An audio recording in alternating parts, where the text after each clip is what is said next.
ചേർത്തി, ഞങ്ങളെ അനുഗ്രഹിക്കണം. അശ്വതി, അനുഗ്രഹം വാങ്ങും. അനുഗ്രഹോ? എന്താ ഇത്?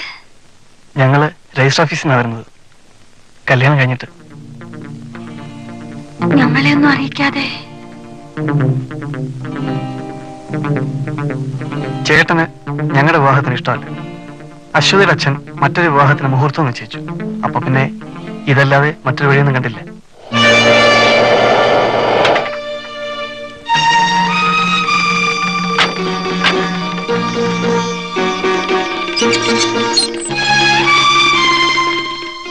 മറ്റൊരാൾക്ക് നിശ്ചയിച്ച പെൺകുട്ടിയെ വീട്ടിൽ നിന്ന് ബലമായി പിടിച്ചിറക്കി കൊണ്ടുവന്ന് വിവാഹം കഴിച്ചിട്ടാണോടാ അനുഗ്രഹം?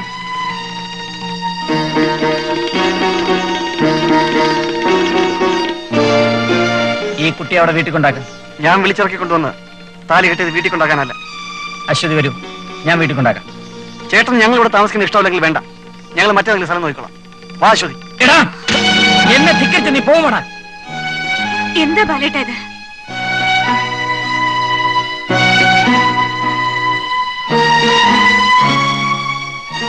എന്നെ അച്ഛനമ്മമാരെ പോലെ വളർത്തിയത് ചേട്ടനും ചേട്ടനും കൂടിയാണ്.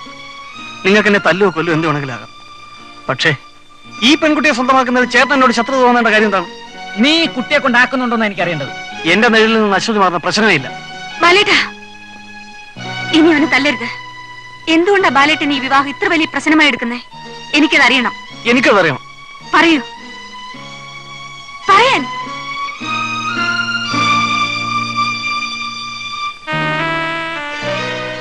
അശോക, നിങ്ങൾ ഇവിടെ ഒന്നും പോകരുത്.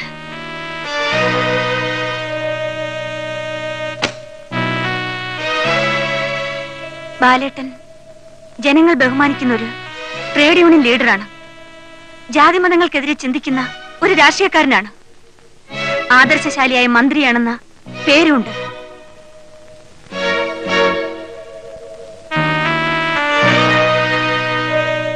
അനിയൻ സ്നേഹിച്ചൊരു പെൺകുട്ടിയെ വിവാഹം കഴിച്ചു. പരസ്പരം സ്നേഹിക്കുന്നവർ വിവാഹം കഴിക്കുന്നത് തെറ്റല്ലെന്ന് ബാലേട്ടനെ പഠിപ്പിക്കണ്ടല്ലോ. എനിക്കറിയേണ്ടത് ബാലേട്ടൻ അവനെ തല്ലിയതിന്റെ കാരണമാണ്. കാരണം നിനക്കത് മനസ്സിലാവില്ല രാജമ്മേ. ഞാനൊരു സൈക്കോളജി അധ്യാപികയാണ്. എനിക്ക് മനസ്സിലാവില്ലെന്ന് പറഞ്ഞാൽ അത് ഇന്നത്തെ രാഷ്ട്രീയക്കാരന്റെ ബുദ്ധിയാണ്. അശോകൻ മറ്റെന്തെങ്കിലും തരത്തിൽ ബാലേട്ടനെ ധിക്കരിച്ചിട്ടുണ്ടെങ്കിൽ വിവാഹക്കാര്യം പറഞ്ഞാണോ തല്ലുക? അവൻ മറ്റെന്ത് ധിക്കാരം കാണിച്ചാലും ഞാൻ ക്ഷമിക്കുമായിരുന്നു. പക്ഷെ ഇത് ഞാൻ സമ്മതിക്കില്ല. എന്തുകൊണ്ട് സമ്മതിക്കില്ലെന്നാ ബാലേട്ടൻ പറയുന്നത്? രാജമ്മേ, അശ്വതിക്കുട്ടി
ഞാനാ ഗോപാലൻ.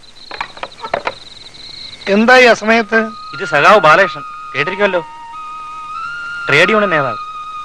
പിന്നെ കേട്ടിട്ടുണ്ടോന്നോ? രാജ്യ സുരക്ഷിത നിയമം ഇന്നലെ പ്രഖ്യാപിച്ചവരും തമ്പുരാൻ അറിഞ്ഞിരിക്കുമല്ലോ.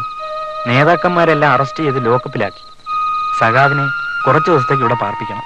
ഗോപാലൻ പറഞ്ഞാ പിന്നെ എങ്ങനാ? ഇതാ വരൂ.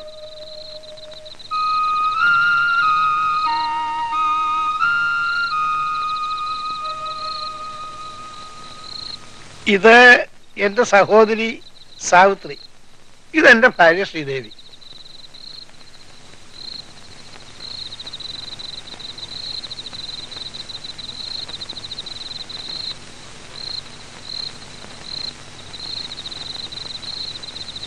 ഈ ഇറയിൽ കൂടിക്കോളൂ. ശരി. അണ്ടർഗ്രൗണ്ടിൽ ഇരിക്കുന്നവർക്ക് സമയം പോകാൻ 2 മാർഗേ ഉള്ളൂ. ഒന്ന് എഴുത്ത്, മറ്റൊന്ന് വായന. ഇവിടെ ധാരാളം ബുക്സ് ഉണ്ട്. നാളെ മതി. എന്നാ വിശ്രമിച്ചോളൂ. ഇവിടെ ഉണ്ടെന്ന് ഒരു പക്ഷി പോലും അറിയില്ല. അങ്ങയെപ്പോലുള്ള അനുഭാവികളുള്ളത് ഞങ്ങളുടെയൊക്കെ ഭാഗ്യം. അയ്യോ അയ്യോ.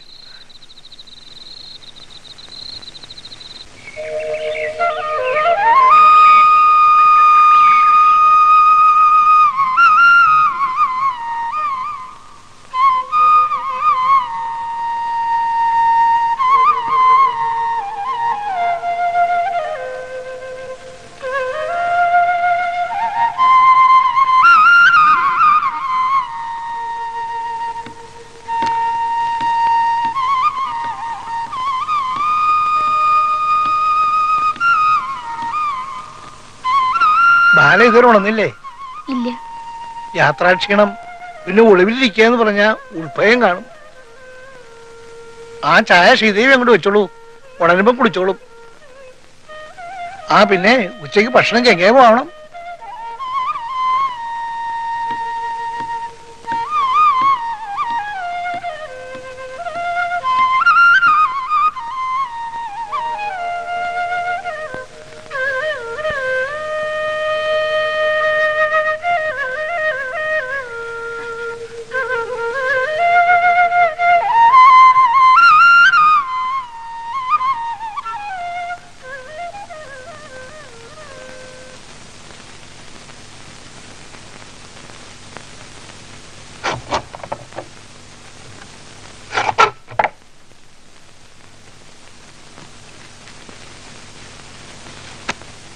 ഇതൊക്കെ വായിച്ചിട്ടുണ്ടോ?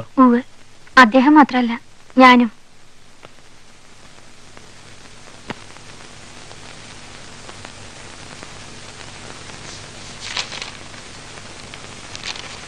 പുറത്തിറങ്ങിയ പോലീസ് പിടിക്കുന്ന പേടിയുണ്ടോ?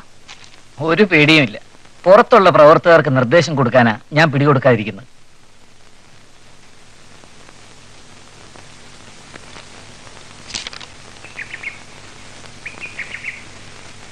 എങ്ങനെയുണ്ട് ഇവിടുത്തെ താമസമൊക്കെ? അസൗകര്യങ്ങളൊന്നുമില്ല. അല്ല പിന്നെ ഗോപാലൻ പറഞ്ഞു ഇവിടുത്തെ താമസം മതിയാക്കി പോവാണെന്ന്. ഞാനത് പറയാനിരിക്കുകയായിരുന്നു. തെരഞ്ഞെടുപ്പ് വരികയല്ലേ. പത്രത്തിൽ വായിച്ചു.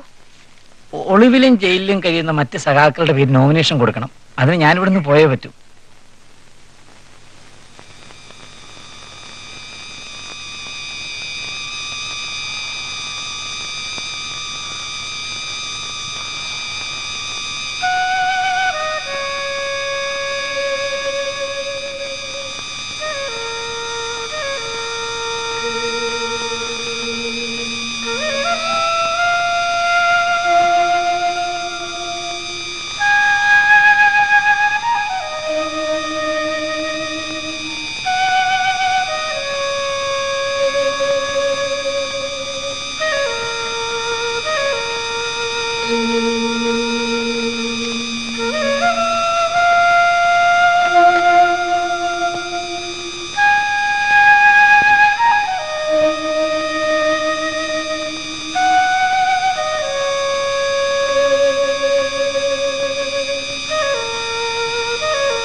എന്താ ഇതുവരെ ഉറങ്ങിയില്ലേ?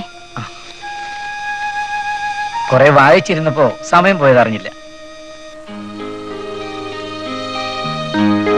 വിവാഹം കഴിച്ചിട്ടില്ലേ? പാർട്ടി പ്രവർത്തനത്തിന്റെ തിരക്കില് അത് മറന്നു. അദ്ദേഹം നേരത്തെ ഉറങ്ങി. സാവിയെടുത്തിയും കിടന്നു.